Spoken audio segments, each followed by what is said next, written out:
மாமா, நீங்க வாய் விட்டு மன்னிச்சிரேன்னு சொல்லியுமா எங்க அக்கா முடியாதுன்னு சொன்னா?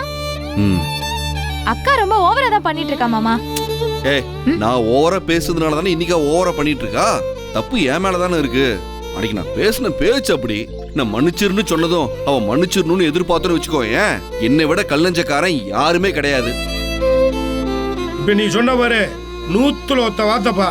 இந்த மாதிரி விஷயத்துல ஒருத்தவங்கிட்ட நம்ம மன்னிப்பு கேட்டத, சரி நான் உன்னை மன்னிச்சிட்டேன் அப்படின்னு சொன்னத நம்ம நினைக்கப்படாதுப்பா. ஏதாவது ஒண்ணு பண்ணி அவங்ககிட்ட இருந்து மன்னிப்பு நம்ம வாங்கிடணும். மாப்பிள, தமிழ்கிட்ட இருந்து மன்னிப்பு வாங்குறதுதான் விஷயம். அதை எப்படி வாங்குறதுன்னு முதல்ல அதை சொல்லுங்க. மாமா, நீங்க மன்னிப்பு கேட்கணும்னு ஆசைப்படுறீங்கன்னா அது ஏதாவது ஒரு பிடிச்ச வகையில, ஒரு வித்தியாசமான ஏதாவது முறையில அவளுக்கு வெளிப்படுத்துங்க மாமா. அப்படி பண்ணா அவ மனசும் மாற வாய்ப்பு இருக்கு. கரைப்பான் கரைத்தால் கல்லும் கரையும்னு சொல்லுவாங்கல்ல, அதே மாதிரி அவ மனசும் மாற வாய்ப்பு இருக்குல்ல மாமா.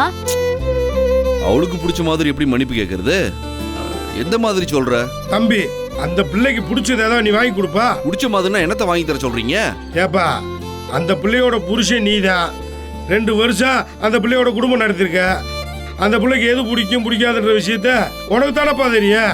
அவளுக்கு பிடிச்சதுன்னா அது ஒரே விஷயம், படிப்பு மட்டும்தான். அதாவ ஏற்கனவே காலேஜ் போய் படிச்சிட்டு இருக்கான்ல. எங்க அப்பா பீஸ் எல்லாம் கட்டிட்டாருல, இதுக்கு மேல என்ன செய்யறது? அதுக்கு தான் கொஞ்சம் யோசிக்கணும்.